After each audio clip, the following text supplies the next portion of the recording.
আল্লাহ রাব্বুল আলামিন বলছেন, এটি একটি কল্যাণময় কিতাব তোমার কাছে অবতীর্ণ করেছি, যাতে তারা আয়াতগুলোর প্রতি চিন্তা ভাবনা করে আর জ্ঞান বুদ্ধি সম্পন্ন লোকেরা উপদেশ গ্রহণ করে থাকে। ইনস্টাগ্রাম স্ক্রল করতে করতে আমি একটা পোস্ট দেখলাম উইল স্মিথ সম্পর্কে। অ্যাকচুয়ালি এর ফেসটা মানে আমার কিছুটা জানা ছিল। আমি ভাবলাম এ তো হলিউডে কিছু করেছে, আসলে অতটা হলিউড মুভি দেখেছিলাম না, বাট এই ব্যক্তিটার কিছু মানে যে 3 মিনিট 4 মিনিটের যে ভিডিও হয় অ্যাটিটিউড টাইপের মিউজিক দিয়ে, ওইগুলো হালকা দেখে ফেলেছিলাম যখন যখন ইসলাম সম্পর্কে অতটা জানতাম না, অতটা মানে ফলো করতে পারতাম না। তো সেই টাইমে আমি দেখেছিলাম, এই মানুষটাকে হালকা ফুলকা চিনা ছিল। ওকে, যাই হোক, এই ব্যক্তিটা যখন আমি পোস্টের মধ্যে দেখলাম যে আল কোরআন সম্পর্কে বলেছে, আমি চিন্তা করলাম যে কি বলেছে। ওকে, না আমার মধ্যে কিউরিয়াসিটি জাগলো যে কি বলেছে। আমি সার্চ করলাম, সার্চ করার পর অনলাইন থেকে কিছু ভিডিও পেলাম এবং ভিডিওগুলো দেখলাম। আর আমি দেখলাম অনলাইনে ভিডিওগুলোতে ভিউজ আসছিল না, মানে আমি জানি না যে কি হয়েছে ব্যাপার, কিন্তু ভিডিওগুলোর ভিউজ ডাউন ছিল। অ্যাকচুয়ালি তেনাকে হলিউড প্রিন্স বলে, দ্য হলিউড প্রিন্স, বাট তেনার ভিডিও ডাউন চলছে যখন আল কোরআন সম্পর্কে বলেছে। এটা একটু কেমন লাগলো আমাকে আমি যখন দেখলাম। সো যাই হোক, come to the main point. Hollywood actor will স্মিথকে প্রথমে জিজ্ঞাসা করা হলো যে one of the ideas from the Quran. আসসালামু আলাইকুম, আমি সালমান বিন ইউনুস, একজন কন্টেন্ট ক্রিয়েটর। আমার এখন লক্ষ্য হলো ইসলাম সম্পর্কে জানা আর যুবকদেরকে সাহায্য করা ইসলাম সম্পর্কে জানতে। আসসালামু আলাইকুম ওয়া রাহমাতুল্লাহি ওয়া বারাকাতুহু। আউযু বিল্লাহি মিনাশ শাইতানির রাজীম।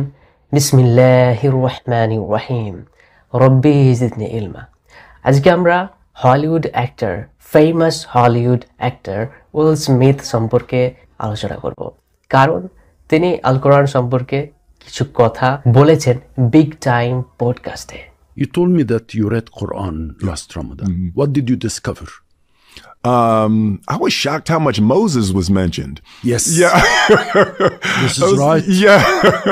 Musa. উনি ঠিকই ধরেছেন, কারণ মুসা আলাইহিস সালামের নাম বেশিবার কোরআনে মেনশন করা আছে। কিন্তু আমরা যখন শাহাদাত মানে পড়ি, তখন মুহাম্মদ সাল্লাল্লাহু আলাইহি ওয়াসাল্লামের নামে পড়ি শেষ মেসেঞ্জার হিসাবে, কিন্তু মুসা আলাইহিস সালামের নাম সবচেয়ে বেশিবার মেনশন করা আছে। You know, through the Quran, I related to Moses and the experience of Moses. I was The really, things, you know, the film, the holy book, everything. yeah, absolutely. And it was, you know, I loved the simplicity. The Quran is so clear, so crystal clear. অনুরূপভাবেই আল্লাহ রাব্বুল আলামিন আল কোরআনের মধ্যে 54 number সূরাতে যখন নূহের জাতি সম্পর্কে বললেন, তখন আল্লাহ রাব্বুল আলামিন বললেন, আর আমি তো কোরআনকে সহজ করে দিয়েছি উপদেশ গ্রহণের জন্যে, অতএব কেউ উপদেশ গ্রহণকারী আছে কি? আল্লাহ রাব্বুল আলামিন আবারও আদ জাতি সম্পর্কে স্মরণ করিয়ে দিলেন এবং বললেন, আমি তো কোরআনকে সহজ করে দিয়েছি উপদেশ গ্রহণের জন্যে, অতএব কেউ উপদেশ গ্রহণকারী আছো কি? একইভাবে আল্লাহ রাব্বুল আলামিন সামুদ জাতির কথা উল্লেখ করলেন এবং আবারও বললেন, আমি তো কোরআনকে সহজ করে দিয়েছি উপদেশ গ্রহণের জন্যে, অতএব কেউ উপদেশ গ্রহণকারী আছে কি? অবাক করে দেওয়া বিষয়, এর পরে আল্লাহ রাব্বুল আলামিন আরও বললেন লূত জাতি সম্পর্কে, তারপরে আবারও বললেন, আমি তো কোরআনকে সহজ করে দিয়েছি উপদেশ গ্রহণের জন্যে, অতএব কেউ উপদেশ গ্রহণকারী আছো কি? সুবহানাল্লাহ, সুবহানাল্লাহ। তারপরে আল্লাহ রাব্বুল আলামিন আরও বললেন ফেরাউন জাতির সম্পর্কে, তারপর আল্লাহ রাব্বুল আলামিন এবার শেষবারের মতো বললেন, আর আমি তো তোমাদের মতো অনেককে ধ্বংস করে দিয়েছি, অতএব কেউ উপদেশ গ্রহণকারী আছো কি? Walk away with, you know, a misunderstanding. You know, it was really. Although we have some people have this misunderstanding. I know, yeah, as usual. yeah. I've read, you know, all the holy books of the, you know, Abrahamic religions. So it's I was surprised how it's like one story. It is. From the Torah through the Bible into the Quran. I never We are all connected, of course. I Yes. never understood the line. And it's like for the first time I saw the line. আর exactly আমি এই বিষয়টাই আমি আমার তৃতীয় Islamic ভিডিওতে বলেছিলাম। মানে আমি যখন আল কোরআন অ্যান্ড হিস্ট্রির ভিডিওটা বানিয়েছিলাম মানুষ সৃষ্টির রহস্য সম্পর্কে, সেখানে আমি বলেছিলাম মুহাম্মদ সাল্লাল্লাহু আলাইহি সাল্লাম তোমাদের মধ্যকারের কোনো পুরুষের পিতা নন, কিন্তু সে আল্লাহর রসুল এবং শেষ নবী, যে ফার্স্ট হিউম্যান আদম আলাইহিস সালাম, তারপর আমি মেনশন করেছি নূহ আলাইহিস সালাম, তারপর মেনশন করেছি ইব্রাহিম আলাইহিস সালাম, তিনার দুই পুত্র ইসমাইল আলাইহিস সালাম, ইসহাক আলাইহিস সালাম। ইসহাক আলাইহিস সালামের চেনের লাস্ট মেসেঞ্জার হচ্ছে ঈসা আলাইহিস সালাম। ইসমাইল আলাইহিস সালামের চেনের লাস্ট মেসেঞ্জার বা শেষ মেসেঞ্জার মুহাম্মদ সাল্লাল্লাহু আলাইহি সাল্লাম। You know, I never totally understood Abraham as the father and then the split with Isaac and Ishmael. আসলে তিনি এক্স্যাক্টলি ঠিক কথাই বলেছেন।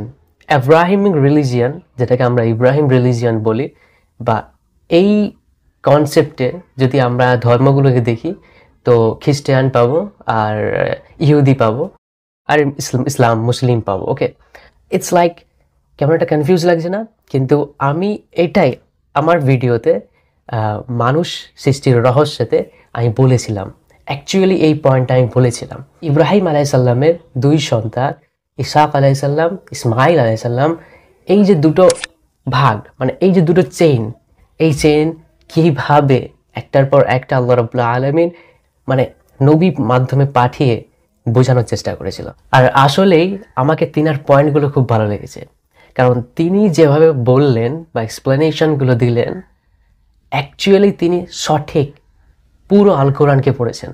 কারণ সম্পূর্ণ আল কোরআনকে যদি না আপনি পড়েন, আপনার সঙ্গে কথোপকথনেই বুঝতে পারা যাবে যে আপনি কতটা পড়েছেন। One of the ideas from the Quran that each soul is responsible for its own development. নাফস সম্পর্কে এক্স্যাক্টলি ঠিক কথাই বলেছেন, একদম ক্লিয়ার কথা বলেছেন। প্রত্যেকটা নাফস তার নিজের কাজের জন্যই আল্লাহ রাব্বুল আলামিনের কাছে পাকড়াও হবে। আর আমি এই নাফস সম্পর্কেও আমার একটা ভিডিও বানিয়েছিলাম। মানুষ যখন জন্মগ্রহণ করে তারপরেই তার প্রাপ্তবয়স্কর সময় তার নাফস সম্পর্কে জানাটা খুবই প্রয়োজন হয়ে যায়।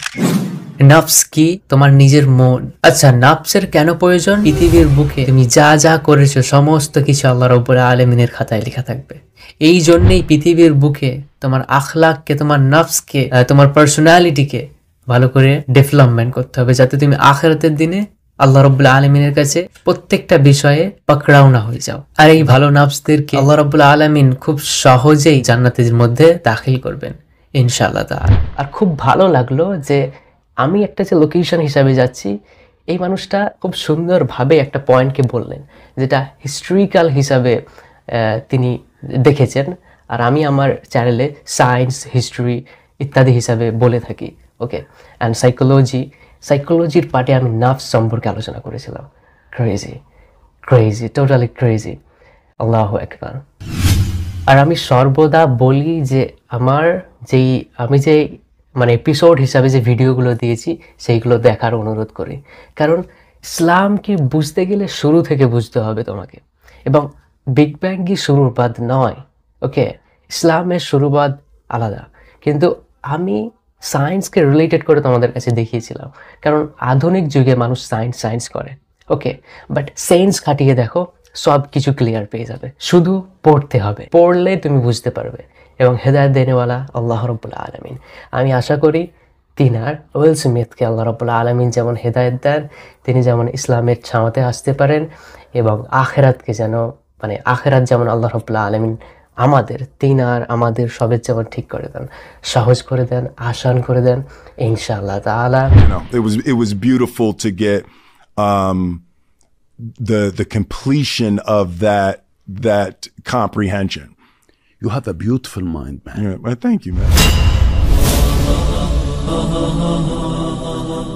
ah, ah, ah.